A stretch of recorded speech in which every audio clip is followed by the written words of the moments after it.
Hello everyone out there. My name is Arun Babbar. Today I'm going to take discounted dividend valuation topic from CFA level to equity. Well, it's a very important topic if you look upon the equity curriculum, because in equity a great deal of curriculum is focusing upon discounted cash flow based valuation. This chapter will set the tone for rest of the equity from now on. You have already understood how to calculate required rate of return, what are the basic modalities involved in the evaluation process. This chapter is the beginning of valuation. So let's get into this chapter now.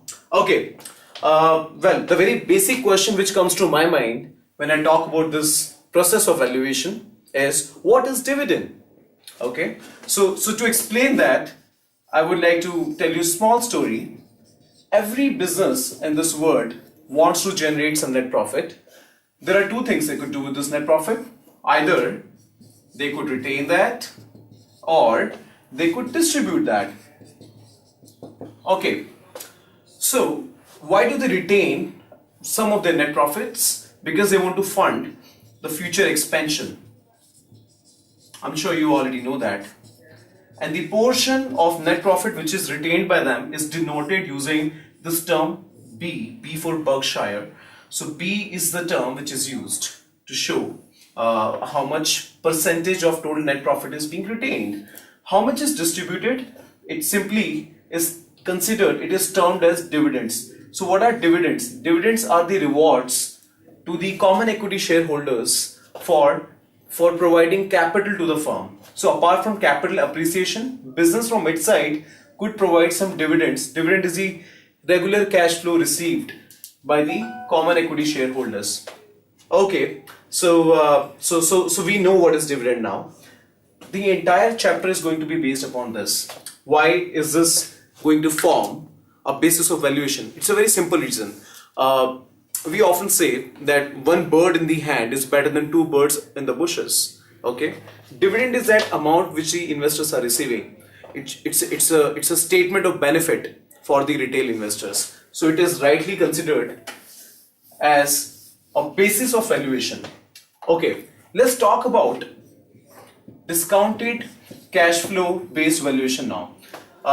Let's understand the meaning of discounted cash flow analysis. I would have asked this question, what it is, if it was a live session. Nevertheless, discounted cash flow based valuation says that value of any security is nothing but the present value of all future cash flows. I'll repeat that one. Value of any security is nothing but the present value of all future cash flows. So the way I'm looking at it, there are three simple steps which should be there in this process. Number one, forecast future cash flows. Okay. Number two, okay, how do you forecast the future cash flows? Let's say we are talking about dividends over here.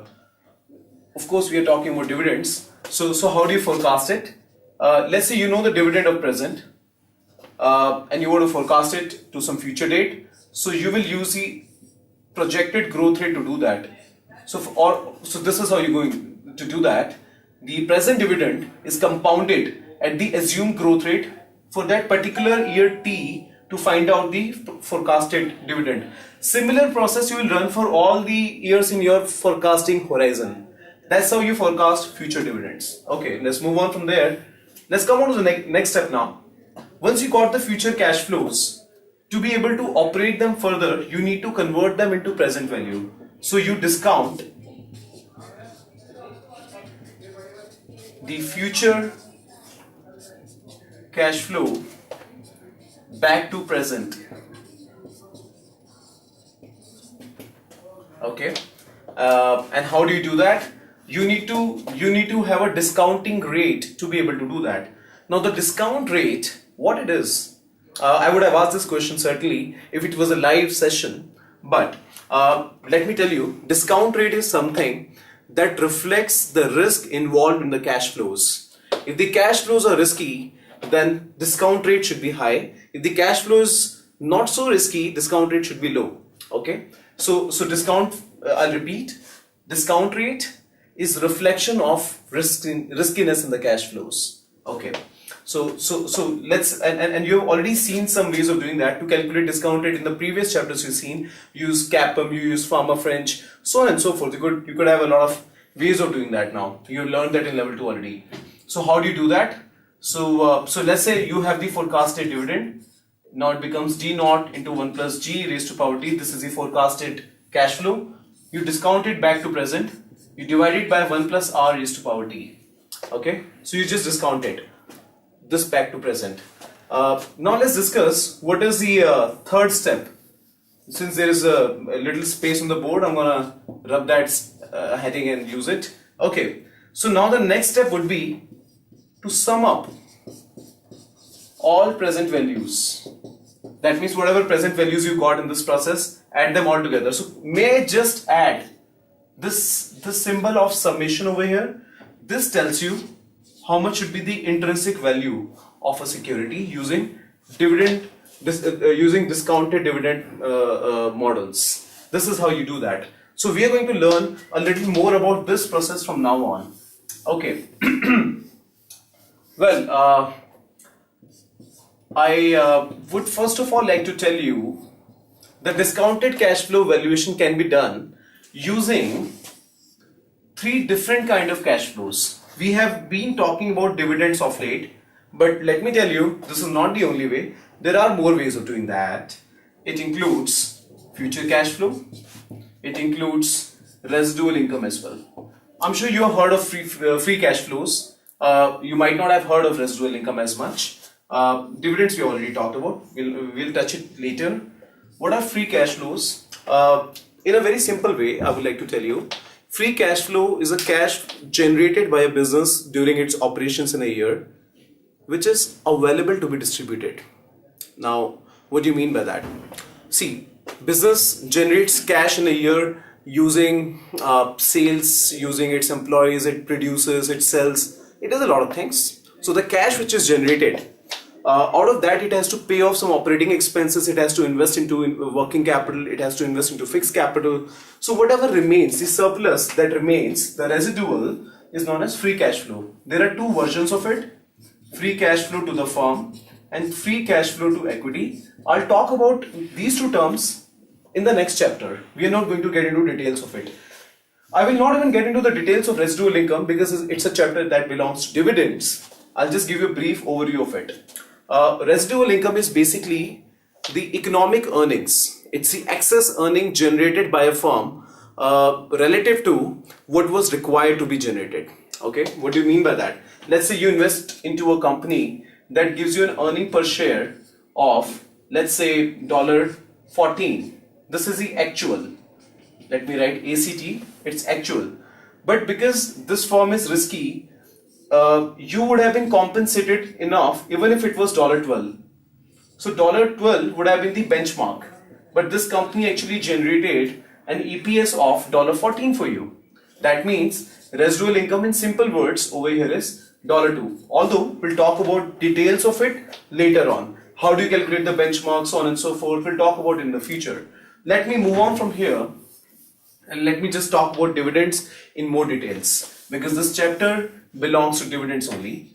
Okay, so as I talk about dividends, the question arises, when can you use a dividend based valuation? When? There are 4 conditions for that. Number 1, I'm sorry for this phone, I was not prepared for that. Okay, there must be some dividends, right?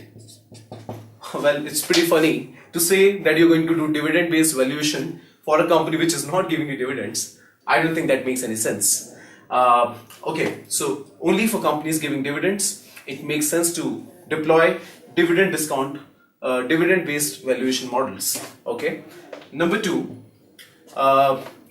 when you are talking about minority stakeholders. Now this is an interesting point to discuss, that in case of minority stakeholders only you can use dividend based valuation models. Now this is important, please note it down. This is an important area from the examination point of view as well. Okay, so what is it? let me give you a hypothetical situation. Let's say you're a rich man. Oh, it's not hypothetical. Let's say you actually are a rich man. I wish you are. So what happens? The valuation of a company where you are the majority stakeholder, I believe, should not be done on the basis of dividends. Why so? Because you are going to decide dividends for yourself because you are going to be the majority stakeholder of this company. Dividends make no sense. That's the reason you would not do dividend based valuation for majority stakeholder. But yes, you can do it for the minority stakeholders because they look forward to dividend. Dividend really is a benefit to the minority stakeholders. Okay, so this is used for them. Moving on, we are answering this question. Let me remind you that when should you use dividend based valuation? We are talking about it. The third idealistic situation would be when you're talking about mature companies. Now, mature companies are those companies which have exploited most of their abnormal growth projects. They do not have so many profitable opportunities. Let me say so many extraordinarily profitable opportunities to invest into. So whenever such companies receive extra cash, they tend to distribute that cash. Hence, they will more often declare dividends than the growing companies, because the growing companies would retain the earnings to fund their future expansion. So these companies are better fitted for dividend based valuation models. Okay.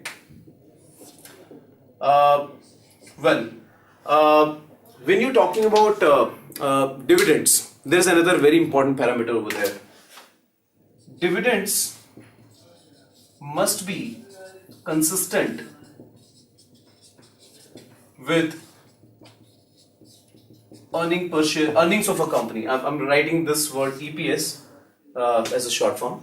Dividends must be consistent with the earnings of a company. Let's say if the earnings of a company are not growing at all, but dividends are growing. Let's say an example like this, that let's say the earning of a company remains $10 in the first year, $10 in the second year, $10 in the third year, whereas dividends of this company are growing $5 to $6 to $7 over the same time period. Somebody looking at only dividends might get misled that this company is doing really well. Actually, this company is not doing really well. So dividends should be used only if their growth is consistent with the earning. They're showing you the complete picture.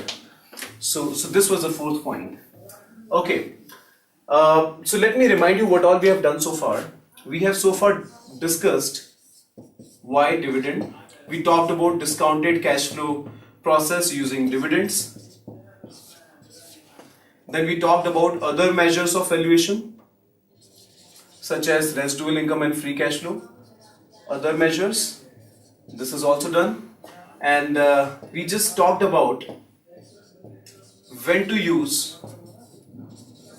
discounted dividend models. So we have talked about these four things. If you have any questions, you may email it to me. I'm just going to very quickly touch upon the last point. The last point is Gordon growth model. Okay, what is Gordon growth model now? Well, I just believe we are running short of time. So let me end this session over here. I would be very pleased to answer any questions on the email if I can. Meanwhile, thank you so much.